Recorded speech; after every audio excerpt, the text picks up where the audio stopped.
merci d'avoir accepté cette invitation pour cette grande interview sur Télé Sahel. Ma première question, Monsieur le Président, vos prises de parole sont rares. Certains estiment même que le CNSP et le gouvernement doivent communiquer davantage. Que répondez-vous, Monsieur le Président, à tous ceux qui soutiennent cette idée? Bonjour, Monsieur Abdoulaye. Bonjour au peuple nigérien. Merci de l'opportunité que vous nous offrez pour nous adresser une fois de plus à nos compatriotes et au-delà de nos compatriotes, au peuple du Sahel, d'Afrique et du monde. Permettez-moi d'avoir une pensée pieuse envers les martyrs civils et militaires du terrorisme dans notre sous-région.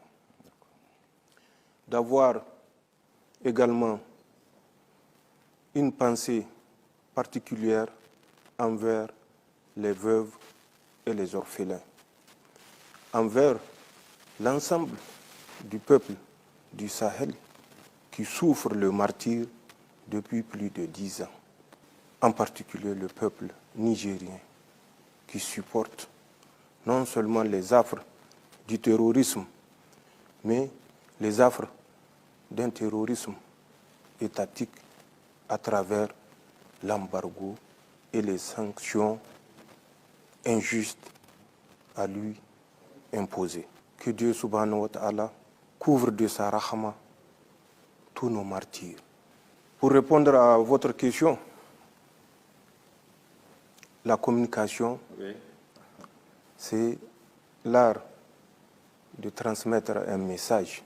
Les canaux à travers lesquels certains nous attendent ou attendent de recevoir nos messages ne sont pas ceux-là même que nous utilisons. Mais la communication, elle est stratifiée. Trop de communication tue la communication.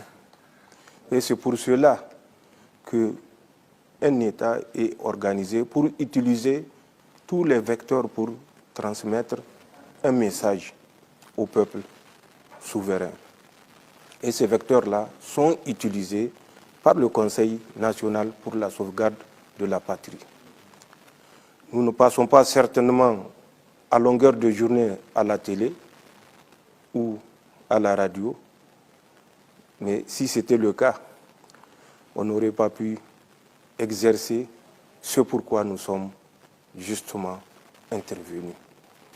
Nous passons par plusieurs canaux, à commencer par le niveau local, à travers les prêches qui transmettent des messages aux fidèles, que ce soit dans les mosquées, dans les églises, à travers les chefs traditionnels, lors des grands événements, qui transmettent également le message aux populations, à travers les interventions des ministres qui composent le gouvernement de transition, à travers leur chef, le Premier ministre, qui a intervenu à maintes reprises, à travers certaines interventions des membres du Conseil national pour la sauvegarde de la patrie.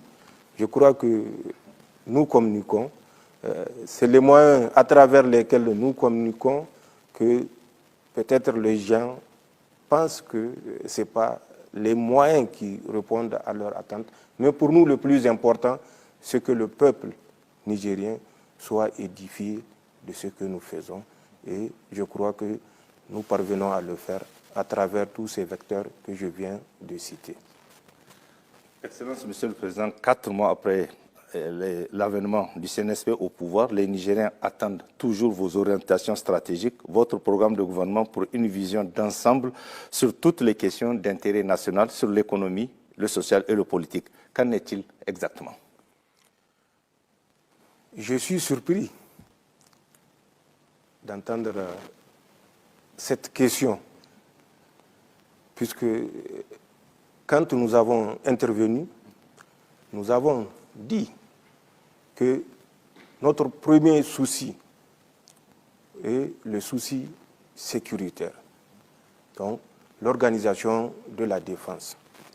Effectivement, nous avons réussi à réorganiser notre système de défense et à créer des structures dans le domaine de la lutte antiterroriste et structures qui donnent des résultats, même si nous ne sortons pas souvent pour le dire, mais nous obtenons des résultats.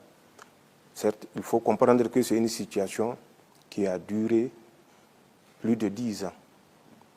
Mais en 4 mois, ce que nous avons obtenu comme résultat nous permet d'espoir que ce premier domaine, qui est le domaine de la défense et le domaine sécuritaire, à travers les actions sur le terrain, à travers les actions diplomatiques qui nous permettront de renouveler nos domaines de coopération avec certains pays qui nous accompagneront dans le sens de prendre en main notre destin dans le domaine de la sécurité. Je crois que à travers le départ de l'origine du terrorisme sur notre territoire, je citerai notamment la France. Vous ne pouvez pas combattre un incendie avec de l'essence. Et pour nous, l'incendie terrorisme tire son essence du soutien que la France lui apporte. Nous avons pu dénoncer les accords de coopération en matière de défense. C'est un grand pas, un pas qui était là depuis plus de 50 ans. Nous sommes parvenus à le faire, Dieu merci. L'ambassadeur de France qui a voulu, au mépris des règles de relations diplomatiques, sous-estimer et mépriser les autorités nigériennes, a quitté notre territoire. C'est également des actions concrètes que nous avons posées dans ce domaine de rétablissement de l'ordre sécuritaire. Dans le domaine économique, nous avons pu, malgré l'embargo qu'aucun autre pays au monde n'a expérimenté, n'a vécu, nous sommes parvenus, Dieu merci, à assurer le ravitaillement régulier. Et vous suivez également, en plus de ce ravitaillement régulier à travers un corridor sécurisé, ce qui nécessite une grande mobilisation de forces de défense et de sécurité. Nous avons réussi toujours dans le domaine économique, notamment à travers la bonne gouvernance, à instaurer un climat de confiance. Tous les Nigériens étaient unanimes sur la nécessité de rendre ce qu'on a soutiré des caisses de l'État. Et par rapport à ça, nous avons pris des mesures pour organiser la commission de lutte contre les infractions économiques, financières et fiscales, la COLDEF, qui est une réalité aujourd'hui et qui va s'atteler, en tout cas, à ramener tout ce qui a été spolié au profit du peuple nigérien. Donc, ramener au profit du peuple nigérien tout ce que les uns et les autres ont spolié. C'est également, je crois, une démarche à saluer. Nous avons d'autres perspectives, notamment dans le domaine alimentaire, pour voir comment, déjà, il y a un budget qui est prévu à cet effet, assurer le minimum dans le domaine alimentaire. Donc, c'est des grandes actions qui concernent des axes bien définis que peut-être les gens n'ont pas encore compris, mais c'est des actions concrètes dans le domaine de la défense, dans le domaine de la bonne gouvernance, dans le domaine économique et certainement politique avec d'autres actions que je ne citerai pas et qui sont en perspective.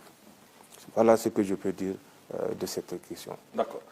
Monsieur le Président, justement, à quel niveau se trouve l'organisation du dialogue national inclusif nigérien qui a été annoncé depuis quelques semaines? C'est plutôt depuis quelques mois. Le dialogue a été annoncé exactement en septembre. Mais nous sommes des militaires. Nous sommes prévoyants. Et nous prévoyons l'imprévu. Au moment où nous avons voulu initier le dialogue inclusif, le dialogue national, nous étions confrontés à une menace évidente, qui est l'hostilité de la France, qui avait sur notre territoire, on parle de 1500 hommes, mais c'était plus de 2000 hommes. Face à cette hostilité, organiser un dialogue national, alors que 1500 hommes sont sur la base aérienne de Niamey, serait un risque. Nous avons certes entendu les gens sortir pour dire que nous avons reporté le dialogue, on ne sait même pas si c'est un dialogue sincère, si ça aura lieu. Voilà une des raisons pour lesquelles nous n'avons pas organisé ce dialogue comme nous l'avons voulu initialement en septembre. En plus de cette menace de la présence des troupes françaises sur notre territoire, et où c'était un impératif pour nous qu'ils quittent notre territoire, malgré l'hostilité ouverte des autorités françaises, nous avons pu faire partir ces troupes. À l'état d'aujourd'hui, il reste une centaine et ils vont partir. En plus de cela, vous savez que le Niger, même si c'est de façon télécommandée, faisait face dans la même période à une menace d'agression de la CEDEAO. Est-ce qu'il est rationnel pour nous, qui sommes des militaires, d'organiser un dialogue national en ce moment précis, avec toutes ces menaces, sans oublier les menaces terroristes qui bénéficiaient au moment bien précis du soutien de leurs sponsors. Toutes ces raisons, même si nous ne sommes pas sortis pour le dire ouvertement au peuple nigérien pour des raisons stratégiques, nous ont poussés à surseoir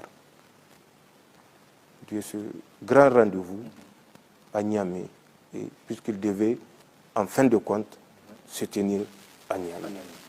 Voilà les raisons pour lesquelles le dialogue national inclusif n'a pas eu lieu, comme annoncé il y a 3 ou 4 mois de cela, mais c'est une certitude, ce dialogue aura lieu incessamment et vous aurez l'occasion bientôt de connaître les dates exactes retenues pour le dialogue national inclusif. D'accord.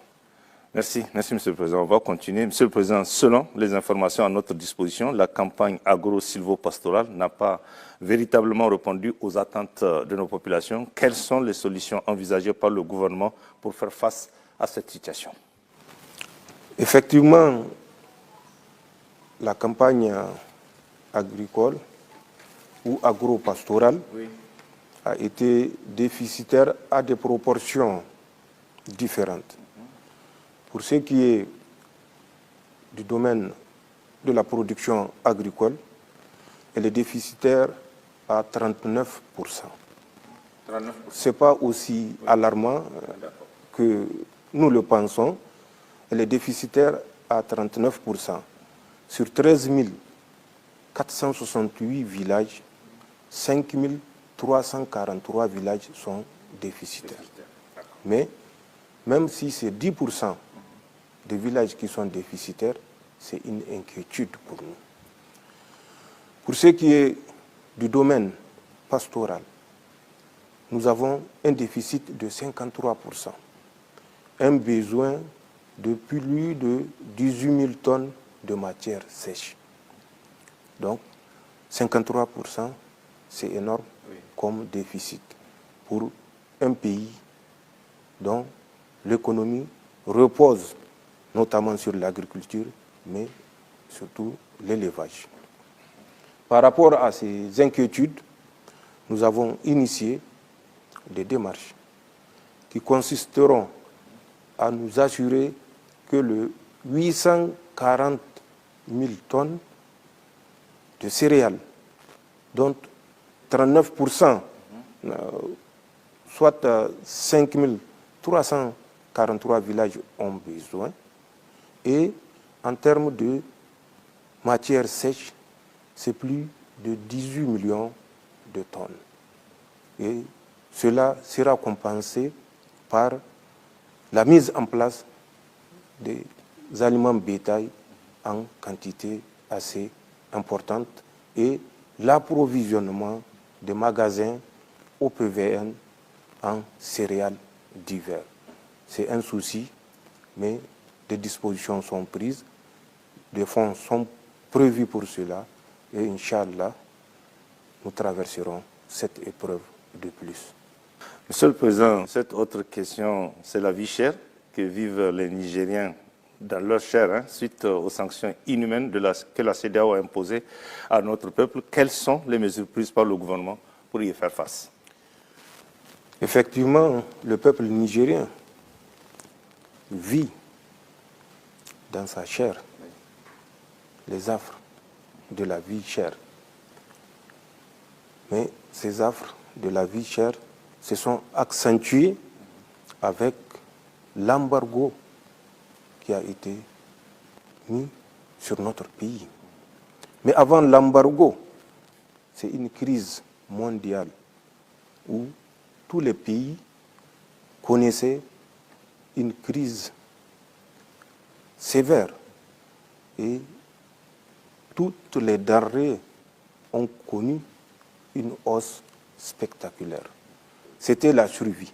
C'est à cette survie que s'est ajouté pour le peuple nigérien l'embargo sauvage et qui a rendu la vie des Nigériens difficile. Mais nous ne restons pas les bras croisés. Nous ne restons pas là à nous lamenter face à l'épreuve. Il faut être imaginatif. Il faut prendre des initiatives.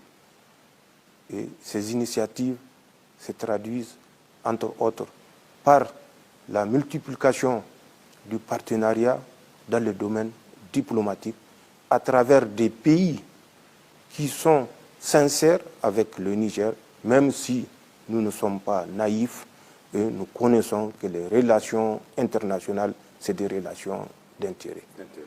Mais nous sauvegardons les intérêts du peuple nigérien, nos partenaires sauvegardent leurs intérêts, mais pour nous, le plus important, c'est le peuple nigérien. Comment, à travers nos relations diplomatiques, sécuriser des corridors, obtenir un accompagnement alimentaire dans le respect et la dignité. Pour ce qui est des solutions au niveau local, nous avons multiplié la recherche de corridors pour assurer un ravitaillement dans des conditions sécurisées au peuple nigérien. Ces corridors que nous avons eu à prospecter sont le corridor du Burkina Faso, le corridor de la Guinée, Conakry, le corridor de l'Algérie et le corridor de la Libye. Sur certains corridors, nous sommes très avancés et vous le remarquez, avec le système de protection et d'escorte que nous avons mis en place, avec ce système, nous arrivons à maintenir une cadence régulière permettant d'approvisionner les marchés non seulement de Niamey, mais de l'intérieur du pays. À titre de rappel, actuellement, ça fait depuis le 28 novembre que des camions sont en train de rentrer par un corridor ami pour assurer, et de façon ininterrompue, plus de 4000 camions sont rentrés du 28 à la date d'hier. C'est un effort colossal qui exige la mobilisation des forces importantes et que nous allons faire de façon soutenue pour que la vie chère liée à l'embargo soit levée.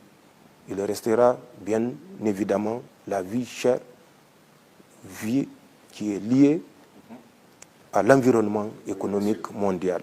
Et ça, certainement avec le temps, d'autres solutions seront trouvées. Voilà ce que nous faisons pour essayer d'atténuer la souffrance du peuple nigérien, peuple que je félicite pour sa résilience. Excellence, Monsieur le Président, vous avez procédé à l'installation de la COLDEF il y a quelques jours. Quelles sont les assurances et les garanties que la COLDEF ne sera pas, comme toutes les institutions similaires dédiées à ce type de mission, lors des transitions passées et qui ont eu, somme toute, des résultats mitigés? Est-ce que cette fois-ci, la COLDEF aura véritablement les moyens de sa politique et quelles sont les garanties pour son indépendance et la réussite de sa mission? La commission de lutte contre la délinquance économique, financière et fiscale est une volonté populaire. Je ne répondrai pas des résultats que les autres commissions ont eus à des périodes bien précises, puisque je ne peux pas savoir ou imaginer du soutien dont elles ont bénéficié, ni du critère sur lesquels les personnes qui l'ont composé ou qui les ont composés ont été retenues. Pour ce qui est de la COLDEF, c'est une volonté populaire que les Nigériens ont manifestée.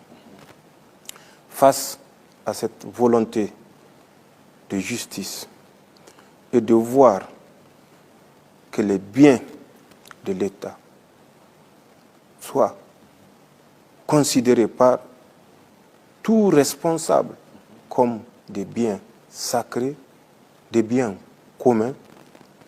Face à cette volonté, nous avons défini des critères des membres de la COLDEF. Parmi ces critères, nous avons retenu d'abord l'intégrité. En plus de l'intégrité, nous avons retenu l'engagement. L'engagement, le dévouement à la cause nationale. Et enfin, l'esprit de l'intérêt national.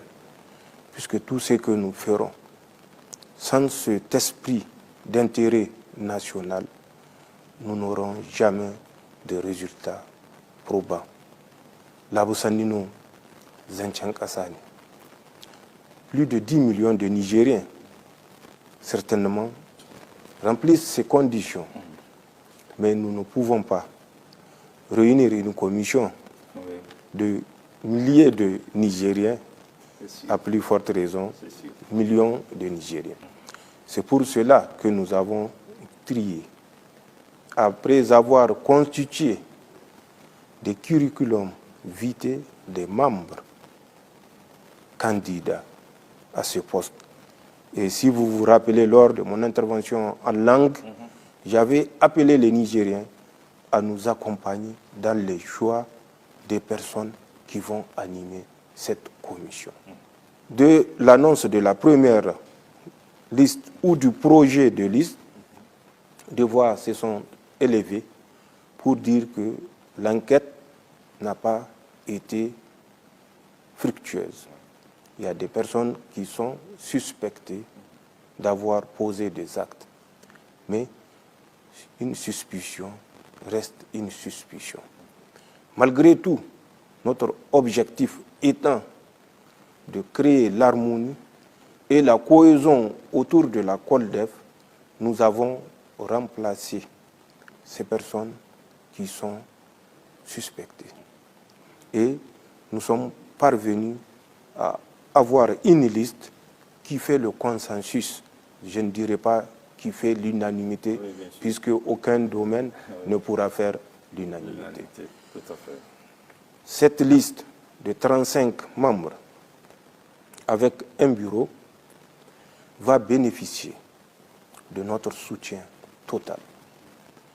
C'est une garantie supplémentaire pour la réussite de la COLDEF. Ni les membres du Conseil national pour la sauvegarde de la patrie, ni les membres du gouvernement, ni moi-même n'allons interférer dans les décisions que la COLDEF aura à prendre. Au contraire, la COLDEF trouvera auprès de toutes ces structures un soutien indéfectible. Que tous ceux qui ont spolié les biens de l'État répondent de leurs actes. Zanchan Kassani, ce n'est pas une chasse aux sorcières. Il faut que le Nigérien apprenne et intègre que le poste de responsabilité n'est pas synonyme de confusion avec le trésor national, avec la caisse de l'État. Les biens de l'État doivent être sacrés. Tout ce qui est à l'État, dont on vous a confié la responsabilité, la gestion, doit être sacrée. Nous voulons qu'elle soit dans tous les esprits des responsables qui sont actuellement en poste dans ce régime de transition. Et la COLDEF, comme je l'ai dit, aura certainement le soutien total de toutes les autorités. Elle aura l'accompagnement matériel et financier, mais à la mesure de nos possibilités, puisque comme vous le savez, notre pays, nous l'avons dit, traverse des moments difficiles. Les salaires, il faut aller à 35, 40, deux fois 45 jours pour finir. Mais Dieu merci, même si c'est après 45 jours, jusqu'ici, nous avons pu payer le salaire. Donc, la COLDEF doit s'inscrire dans cette logique. Les moyens ne sont pas en abondance, mais les moyens nécessaires à son fonctionnement, ainsi que le soutien, ne lui feront pas défaut. C'est ce que je peux dire de la COLDEF. Personne ne sera épargné. Tout celui, de façon avérée, qui aura pillé les biens de l'État, qui aura détourné les biens de l'État, répondra à la COLDEF. Et la COLDEF a tout notre soutien, je dis bien tout notre soutien, puisqu'elle ne répond que du président du Conseil national pour la sauvegarde de la patrie. Elle aura tout notre soutien. C'est un serment pour accomplir sa mission, restituer à l'État ce qui a été subtilisé à l'État. Nous ne ferons pas la chasse aux sorcières. La COLDEF ne fera pas la chasse aux sorcières. Et c'est pourquoi nous inviterons tous les Nigériens qui ont des faits, je ne dis pas des questions de personnes, mais qui ont des faits, qu'ils les soumettent à la COLDEF. Elle leur réservera le traitement approprié jusqu'à aboutissement. C'est une certitude, c'est une garantie. Personne dont la responsabilité sera avérée n'échappera au traitement que la COLDEF réservera au dossier le concernant. D'accord. Merci, Monsieur le Président. Monsieur le Président, il y a aussi une question d'actualité qui intéresse les Nigériens, les nominations aux emplois supérieurs de l'État. Quelle réaction cela suscite chez vous? C'est comme la COLDEF dont nous venons de parler. nul n'est parfait et aucun acte ne sera parfait. C'est à nous de découvrir les imperfections et dans l'ordre et les conseils, approcher les responsables de l'acte posé pour porter les amendements. Les affectations sont une des prérogatives d'un gouvernement, d'un État.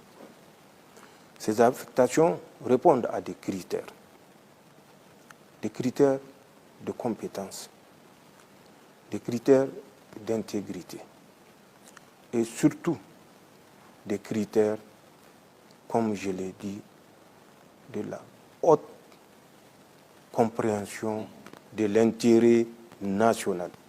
Quel que soit le poste que vous allez occuper, c'est l'intérêt national qui doit être la première priorité. Pour ce faire, certes, dans les affectations, il se peut que nous ayons affecté ou eu à affecter des personnes, peut-être, qui ne font pas l'unanimité. Mais donner le temps au temps et juger les gens en fonction de l'acte qu'ils posent. La Boussanine, comme je l'ai dit, nous ne faisons pas de problème de personne. C'est l'intérêt national qui nous a conduit à dire que ce que les gens ont posé comme acte jusqu'au 26 juillet ne va pas dans le sens de l'intérêt national et que si nous restons les bras croisés, il n'y aura plus de nation à défendre à plus forte raison un intérêt national.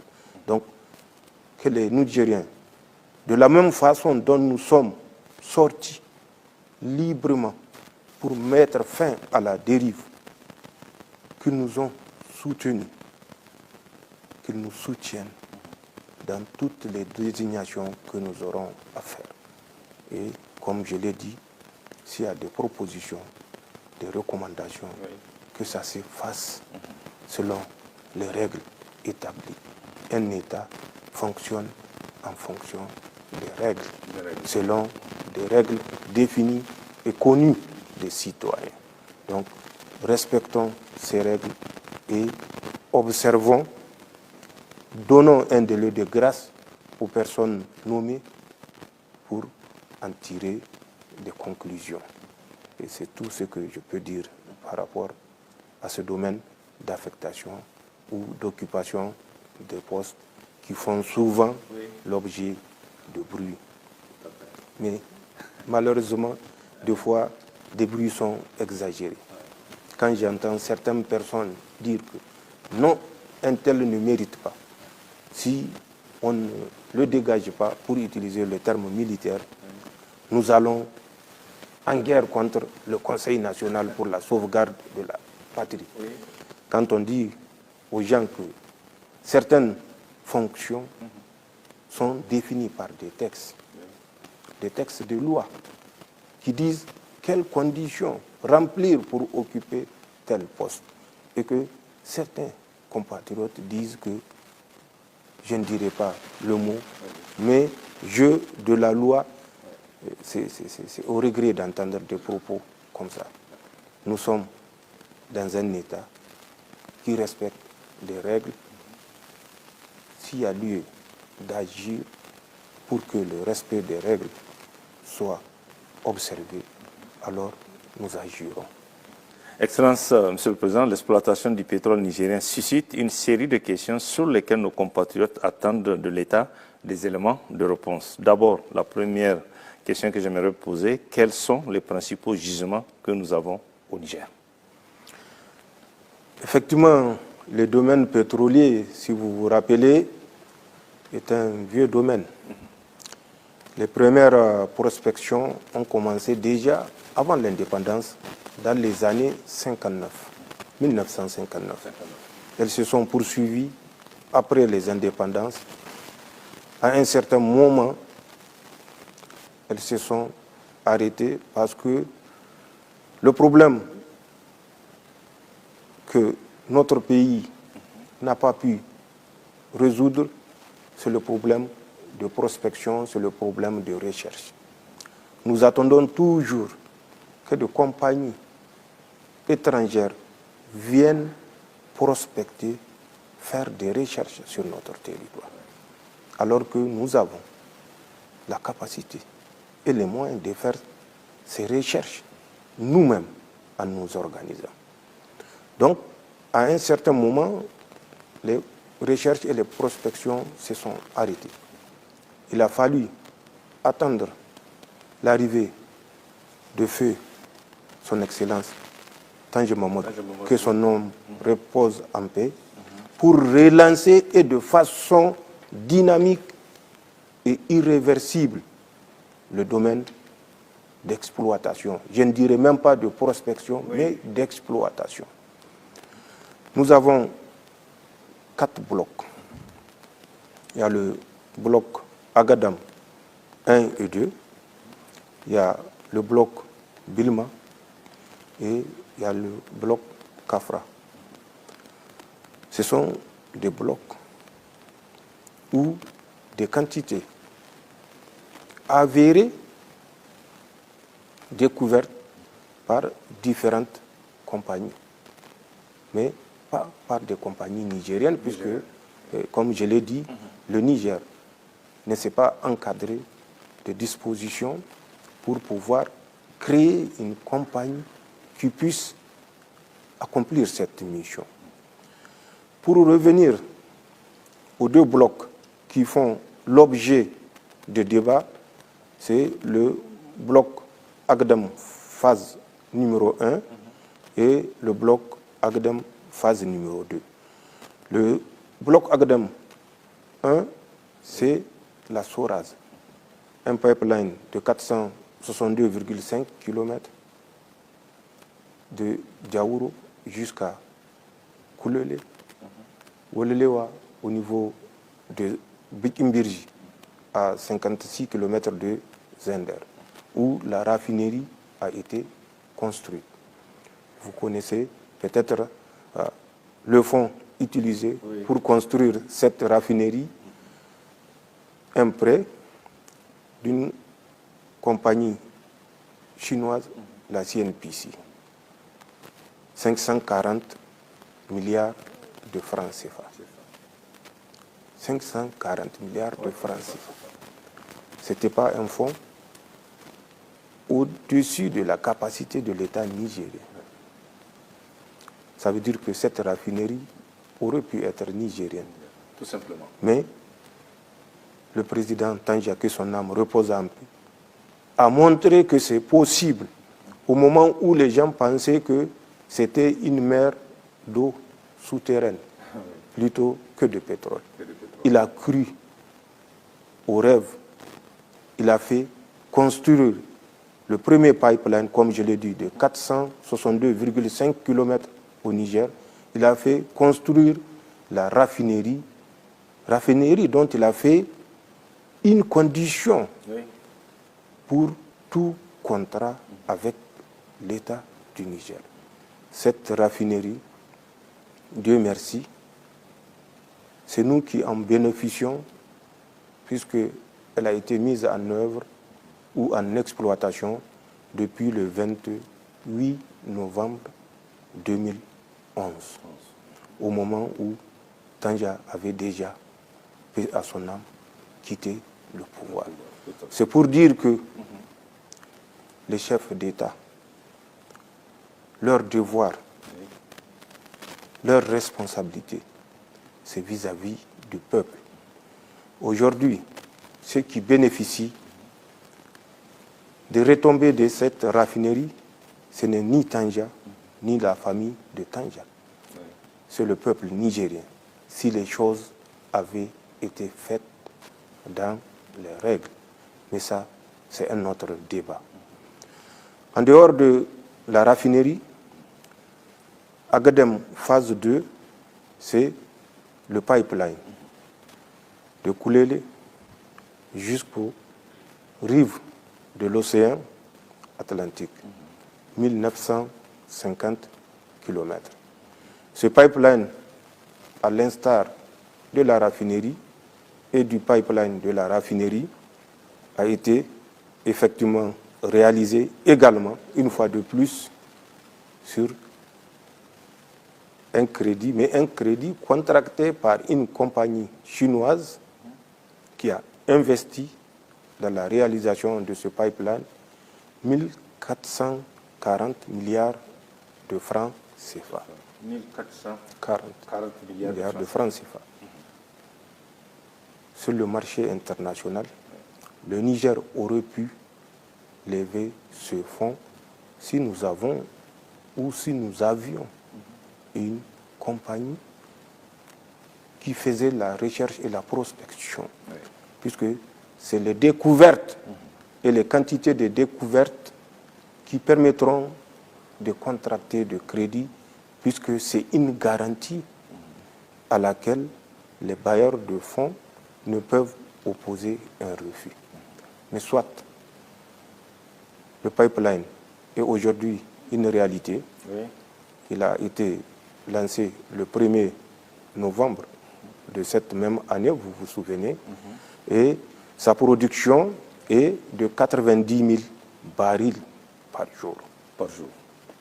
Sur ces 90 000 barils par jour, j'entends souvent des calculateurs, Oui. des scientifiques nigériens, des mathématiciens dire que nous multiplions 90 000 barils par 77 $, le prix d'un baril, un baril qui équivaut à 159 litres à peu près, et nous avons les recettes journalières du Niger. Ce n'est pas vrai. Sur les 90 000 barils par jour, la part du Niger est de 25,4%.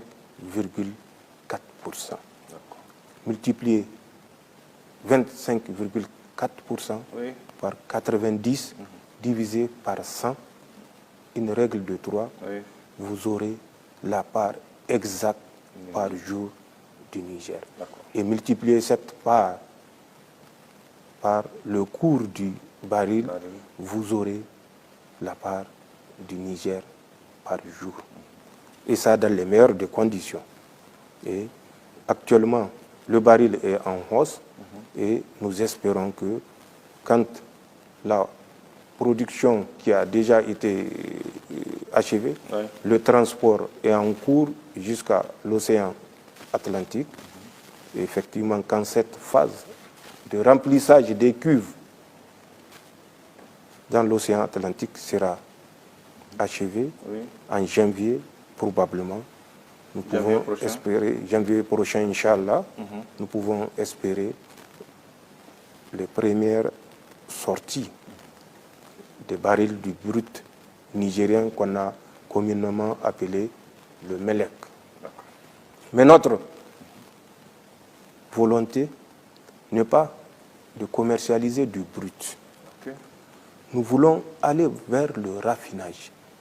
Nous avons assez chanté que le Niger a été floué depuis plus de 60 ans parce que tout ce que nous produisons est exporté de manière brute. Le Niger ne bénéficie pratiquement pas des ressources de son sous-sol parce que le Niger n'a pas initié une politique qui lui permette de maîtriser l'exploitation de ces ressources.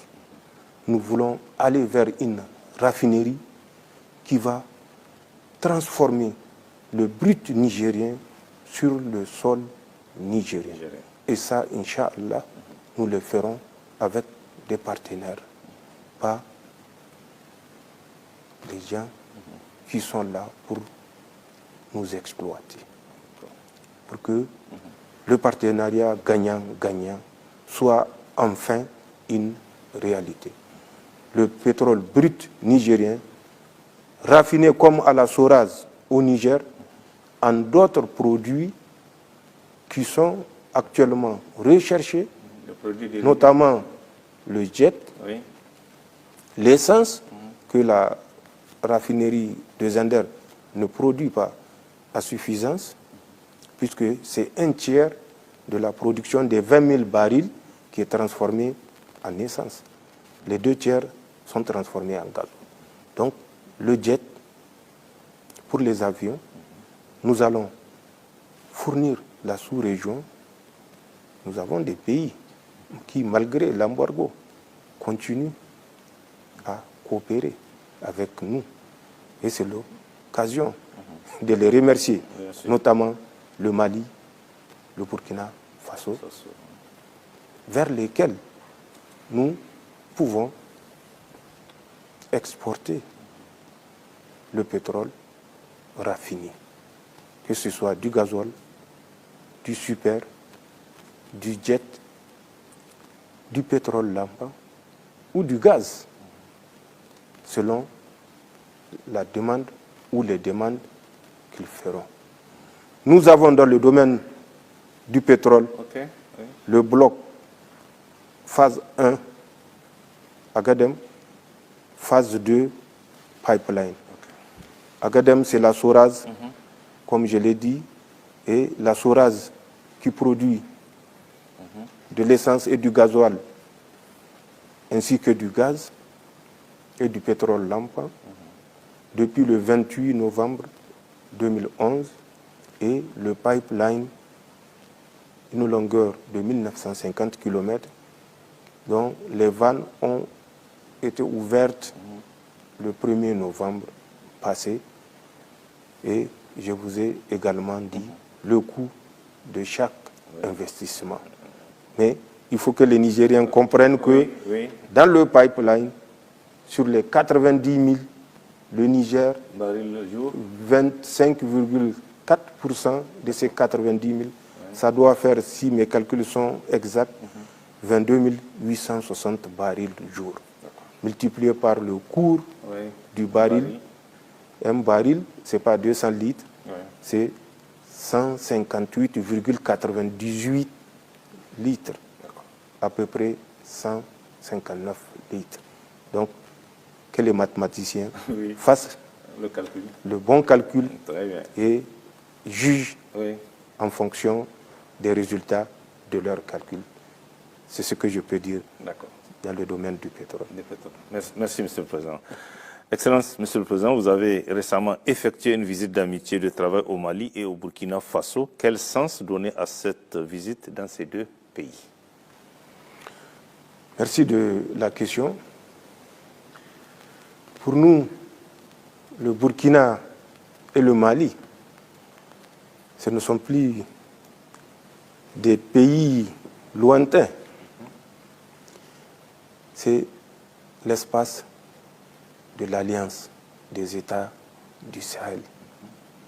Et pour nous, il est naturel de nous déplacer à Bamako comme à Ouagadougou, dans l'esprit de l'Alliance des États du Sahel. Mais les raisons fondamentales qui m'ont conduit à initier ce déplacement sont de 2 ordres. La première raison, c'est pour remercier les autorités de ces 2 États, de l'Alliance des États du Sahel, leur gouvernement et leur peuple, pour le soutien indéfectible qu'ils ont apporté au peuple nigérien dans l'épreuve de la CEDEAO.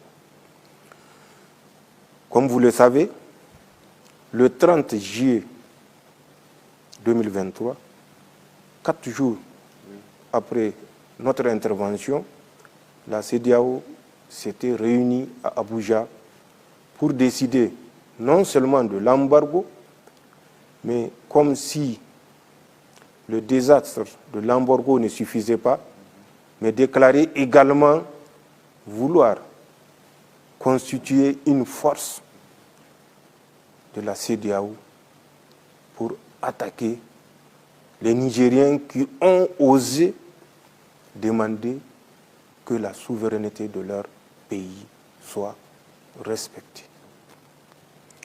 Face à cette menace d'embargo et d'agression militaire, le Mali et le Burkina ont fait une déclaration conjointe le lendemain 31 juillet pour s'opposer d'abord à cet embargo illégal et inhumain, mais affirmer leur solidarité avec l'État du Niger et les autorités nigériennes pour faire face à toute agression militaire aux côtés du Niger.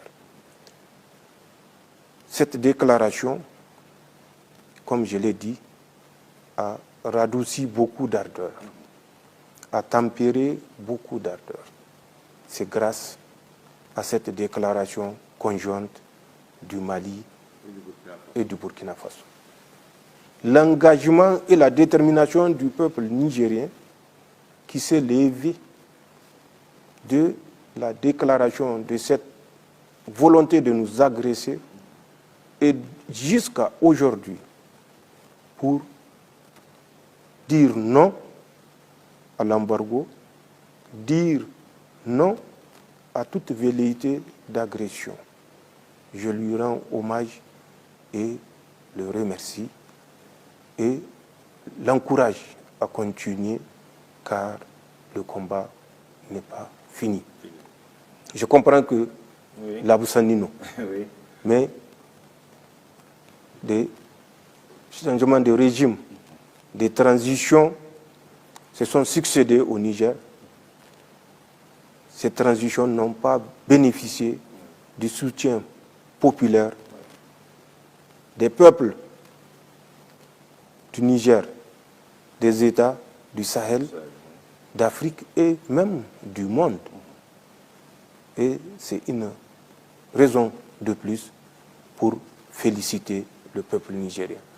La deuxième raison de mon déplacement, dans la même lancée de la déclaration conjointe du 31 juillet, le 16 septembre, vous vous rappelez, nous avons signé la création de l'Alliance des États du Sahel.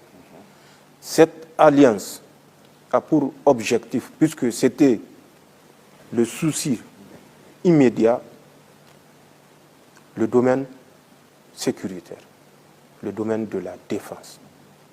Dieu merci. Nous avons mis nos moyens en commun et nous obtenons des résultats dans le domaine de la défense, dans le domaine de la sécurité, notamment dans le domaine du terrorisme. Parce que nous savons, nous sommes convaincus, nous avons des preuves que ce terrorisme est un terrorisme importé.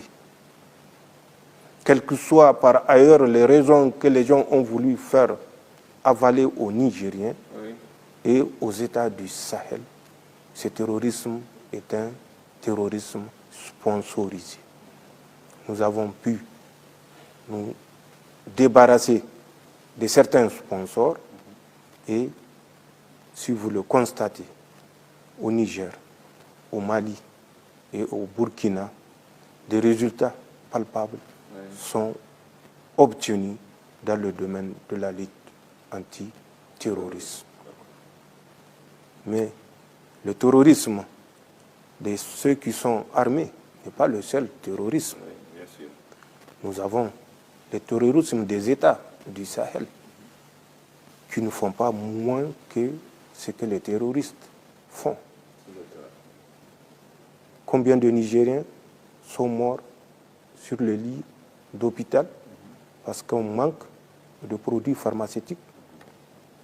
Combien de Nigériens meurent sur leur lit d'hôpital parce que nous sommes privés même de l'électricité qui est pourtant un partenariat entre deux entreprises privées. Deux entreprises privées. Donc, quel est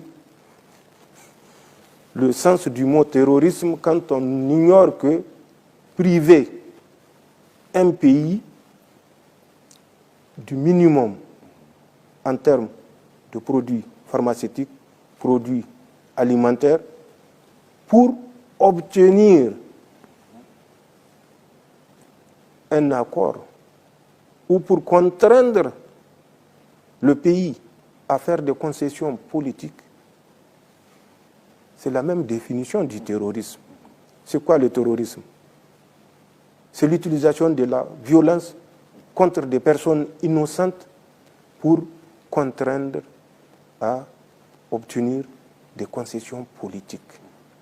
Et c'est ce que ces États de la CEDEAO font contre le Niger. C'est ce que ce terrorisme sponsorisé fait contre les peuples des États du Sahel. Donc, il était temps pour nous d'aller dans ces pays pour affirmer notre volonté. En plus du domaine sécuritaire, notre alliance doit évoluer dans le domaine politique et dans le domaine monétaire. Puisque cette alliance a in fine pour objectif de créer des conditions de prospérité pour nos peuples, pour le peuple du Sahel. Et c'est là également le deuxième motif de mon déplacement. Renforcer en troisième ressort les relations diplomatiques. Là où nous n'avons qu'un consulat, l'ériger en ambassade. Donc voilà de façon synthétique les 3 ou 4 domaines. Le domaine de défense donc sécuritaire, le domaine économique, le domaine diplomatique et bien sûr le domaine socio, je dirais, économique, puisque c'est la prospérité au profit du peuple du Sahel et, in fine, ne pas occulter le domaine monétaire. Si aujourd'hui nous faisons face à des pressions sauvages, c'est parce que peut-être nous sommes restés très longtemps passifs dans certains domaines. Nous n'avons pas su nous assumer et assumer notre souveraineté à travers des décisions fortes. Ce sont ces décisions que j'étais parti demander au chef d'État de mettre nos efforts en commun pour avoir ce courage de libérer définitivement l'espace sahélien, l'espace des États du Sahel. Voilà le motif de mon déplacement au Mali et au Burkina Faso. Monsieur le Président, justement, par rapport à la question de la monnaie, on peut espérer avoir notre monnaie très prochainement? Je ne me prononcerai pas. D'accord. Je préfère laisser l'opportunité de la déclaration aux spécialistes. Je l'ai dit, l'État est stratifié et chaque niveau a des domaines de compétences et au moment opportun, ces domaines de compétences, ces domaines d'experts se prononcera. Monsieur le Président, avant-dernière question. Monsieur le Président, ce jour 10 décembre, les chefs d'État et de gouvernement de la CEDEAO se sont réunis à Abuja. Entre autres sujets importants, ils ont échangé sur la situation au Niger. Êtes-vous optimiste quant à l'issue de cette rencontre, Monsieur le Président? Pour moi, c'est l'intérêt national qui est au-dessus de toute considération. Nous avons demandé beaucoup de sacrifices au peuple nigérien. Le peuple nigérien, bénéficiant des soutiens des pays frères et amis, a supporté l'insupportable. Il est resté debout 4 mois durant, 4 mois de privation, malgré, c'est vrai, nos efforts multiples pour alléger cette souffrance. Mais le peuple nigérien est resté debout malgré ce manque, malgré cet embargo qui touche tous les domaines. Je l'avais dit que l'embargo que notre pays connaît n'a jamais été expérimenté nulle part ailleurs. Certains se sont amusés à établir un tableau. Oui. Consultez ce tableau et vous comprendrez l'intention machiavélique qui a conduit à cet embargo contre l'État du Niger. Mais penser par des actes terroristes contraindre le peuple nigérien à céder, c'est sous-estimer, c'est méconnaître l'histoire. Le peuple nigérien est un peuple de guerriers. Nous sommes héritiers et dépositaires de ce que nos dignes prédécesseurs nous ont légué, la résilience dans l'épreuve, la cohésion dans l'épreuve. Certes, les temps ont changé, les hommes ont changé, les capacités ont changé. Mais le Nigérien, malgré ces changements, reste résilient.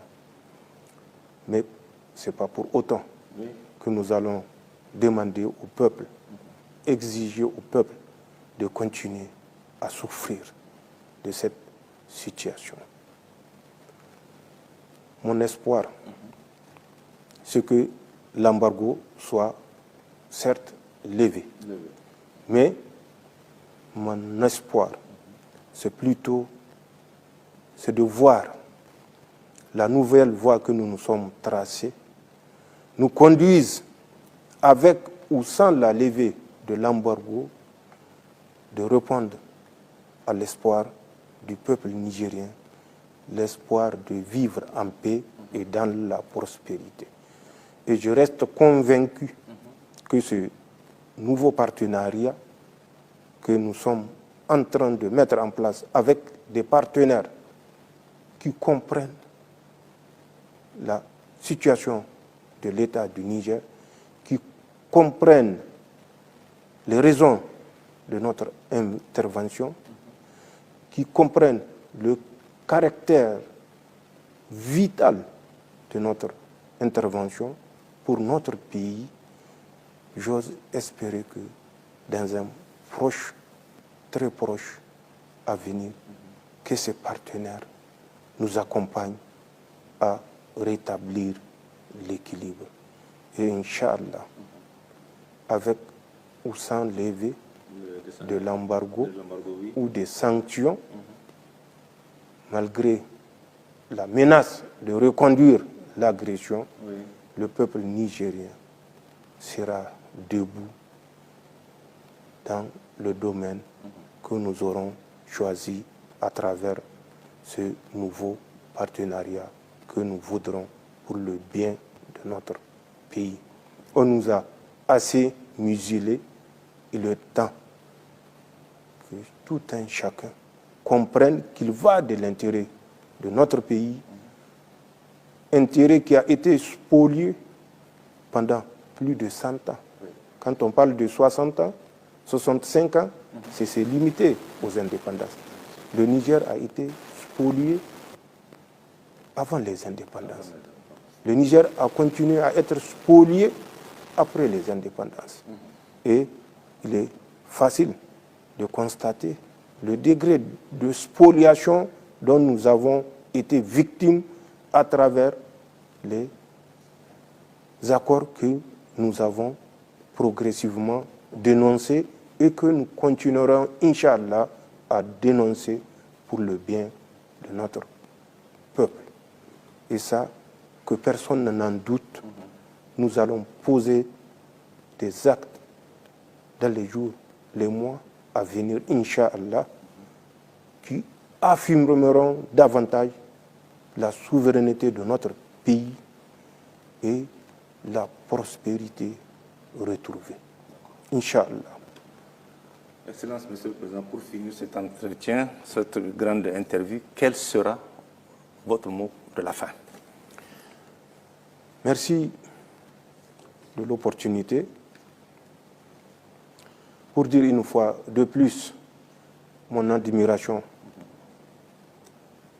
pour le peuple nigérien qui est resté debout, pour dire mon admiration pour les forces de défense et de sécurité qui sont restées debout malgré les moyens limités, mais debout, allant jusqu'au sacrifice ultime pour préserver notre pays. Merci à l'ensemble des pays qui ont compris notre démarche, cette démarche de souveraineté. L'Absanine, comme le disent nos compatriotes Zanchan Kassani, nous sommes pour l'intérêt national et nous défendrons l'intérêt national, quel qu'en soit le prix. Je saisis cette occasion également pour dire que le peuple nigérien, à travers ses autorités, ont supporté l'insupportable. À travers des accords qui nous ont entravés. Ces accords, nous allons mettre les moyens qu'il faut pour les reprendre un à un pour le seul intérêt du Niger et du peuple nigérien. C'est un serment, c'est une promesse. Quel que soit le sacrifice, tous les accords qui ont empêché à notre peuple, à notre pays de bénéficier ou rentrer en possession de ce qui revenait de droit, que tous ces accords soient remis sur la table et que, soit avec le même partenariat, dans un esprit de l'intérêt national et de l'intérêt de l'investisseur, soit accepté ou rejeté si le partenaire juge qu'il ne peut plus se retrouver par rapport à la nouvelle ou aux nouvelles conditions que nous allons exiger.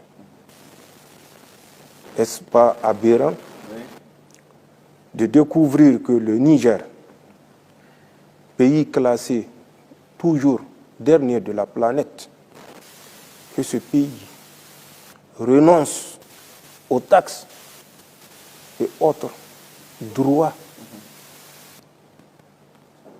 des entreprises françaises qui exercent au Niger sous le fallacieux prétexte et accord que les entreprises nigériennes qui seront installées en France bénéficieront du même traitement. Est-ce qu'on a même des vendeurs à la sauvette qui exercent en France? Non.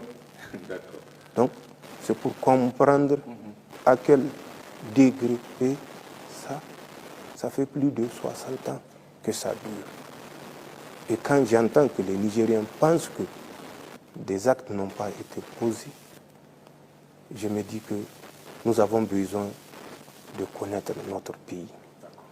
Est-ce que ce n'est pas aberrant, à l'état actuel, que ce soit le Niger qui paye les taxes aéroportières, les taxes douanières, au profit des forces qui sont sur notre territoire? C'est des milliards que l'État du Niger paye à Souma et à l'ANAC, l'agence chargée de la navigation. Allez-y, demandez ce que nous devons payer. Mais c'est une promesse. Nous n'allons pas le payer. Que les Français qui doivent payer paye. Nous avons dénoncé l'accord et à partir de cet instant, nous ne payerons plus rien à aucune force, au profit d'aucune force présente sur le territoire national. C'est le summum. Que ce soit le pauvre qui paye les charges du riche. Est-ce que vous ne trouvez pas que c'est aberrant? Et comment nos dirigeants ont accepté un tel accord? La raison ne nous permet pas de comprendre. C'est des domaines sur lesquels nous allons revenir, Inch'Allah, et tant d'autres domaines que vous me donnez l'opportunité de partager déjà avec nos compatriotes. Les jours à venir, Inch'Allah, seront édifiants. Mais les actes que nous avons déjà posés sont des actes qui ont perduré 60-65 ans et que tous les régimes qui se sont succédés n'ont pas osé attaquer. Nous les attaquerons et nous les remettrons en cause. C'est un serment et je crois que les premiers actes que nous avons posés sont de nature à prouver que ce que nous disons, ce n'est pas juste de la communication. C'est une détermination, c'est un serment et c'est un engagement irréversible, Inch'Allah. Merci, Monsieur le Président, pour avoir répondu à toutes nos questions. Merci à vous. Bonjour.